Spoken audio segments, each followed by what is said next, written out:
Alors cette année, le festival met à l'honneur une grande dame du manga avec Moto Hagio, une exposition au-delà des genres, qui est une grande rétrospective d'une autrice qui a plus de 50 ans de carrière puisqu'elle a commencé en 1969. Et donc on a le plaisir de proposer, comme c'est souvent le cas ici au musée d'Angoulême, un aperçu en profondeur avec plus de 160 originaux de sa carrière, des originaux qui datent pour les plus anciens de 1969 jusqu'à 2022 pour parler des séries qui sont encore en activité aujourd'hui puisqu'elles continuent toujours de produire.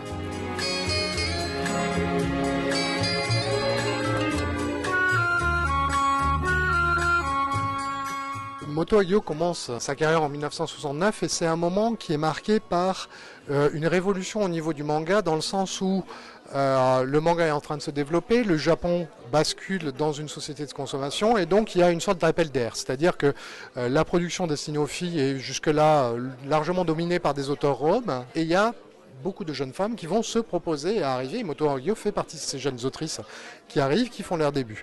Et ce qui va se passer, c'est qu'on a une vraie révolution qui est liée au fait que les auteurs hommes sont, eux, dans la lignée de ce que met en place Osamu Tezuka à partir de 1947, c'est-à-dire un travail de la représentation des corps et du mouvement. En fait, les jeunes femmes qui arrivent dans le manga, donc à la fin des années 1960, elles ont une culture qui est différente, qui est nourrie des revues pour jeunes filles, dans lesquelles il y a plus de textes, il y a plus de romans, de récits illustrés.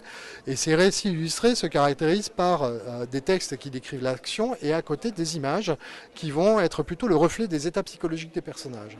Ici, on a un bon exemple de ce qui va se passer, notamment cette case-là, qui est le point focal de la planche, dans laquelle on voit bien qu'on a ces deux personnages que l'on va voir à la fois en gros plan, mais aussi en silhouette, avec en plus ce ray de lumière qu'on a entre les deux qui symbolise aussi le sentiment très fort qui les unit et qui va être renforcé par l'utilisation de motifs qui sont ici les roses, qui sont comme posés sur la planche. Il y a tout un langage des fleurs qui se met en place et qui vient qualifier tout ça. L'une des choses qui est forte aussi chez Moto Hagio, et c'est pour ça qu'on a intitulé cette exposition Au-delà des genres, la science-fiction va très clairement être un genre qui la passionne et elle cite comme référence tous les grands classiques, Philippe K. Dick, Asimov, Arthur C. Clarke, à Théodore Sturgeon et très rapidement va essayer de faire de la science-fiction. Sauf que c'est pas vraiment un genre qui est compatible avec les shoujo, mais c'est quand même elle qui va commencer. Dès 72, elle a un premier récit qui s'appelle Asobidama, elle en fait un autre ensuite et en 75, elle a enfin la possibilité de faire Nous sommes 11, qui est un récit de science-fiction d'ampleur qui va être salué, il va avoir de nombreux prix, être vraiment reconnu comme un récit emblématique. Et au sein de Nous sommes 11, il y a un personnage central qui est super important, qui est le personnage de Flore, qui est un personnage hermaphrodite. On est dans les années 70, donc les écrivains de science-fiction américains notamment s'inspirent beaucoup de ce qui se fait à Berkeley, des études sociologiques, psychologiques, et utilisent la science-fiction pour questionner la société actuelle. Et ça, c'est quelque chose dans lequel vraiment Moto Hagio va se lancer à corps perdu. Son œuvre est extrêmement riche et traversée par des thématiques qu'elle va explorer sous différentes modalités. Donc la science-fiction en fait partie. Il y a toute une partie qui, elle, va être beaucoup plus tournée vers une exploration psychologique de la famille, avec des thématiques très très sombres qui s'amorcent à partir des années 80.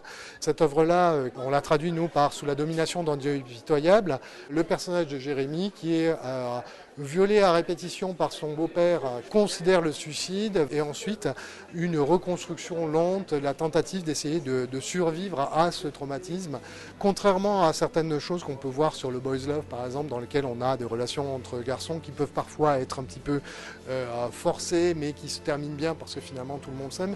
Chez Moto Hagio, quand il y a ce genre de traumatisme, il faut une vie pour s'en remettre et les conséquences sont vraiment là. Moto Hagio montre assez peu de choses crues. Mais par contre, les planches qui sont en dessous sont des planches totalement psychologiques dans lesquelles on voit le personnage entouré de ronces, déchiré par des griffes ou carrément en train de se faire écarteler par le personnage masqué qui est son tortionnaire. Cette planche-là est absolument superbe parce qu'elle est à la fois très belle et représente une réalité qui est absolument terrifiante. Cette rétrospective donc, qui se tient au musée d'Angoulême, elle se tient jusqu'à la mi-mars. Je pense qu'on a trouvé le moyen comme ça de donner une belle représentation de ce qu'est l'œuvre de Moto Hagio et surtout de donner envie aux gens de s'y plonger et de s'y replonger.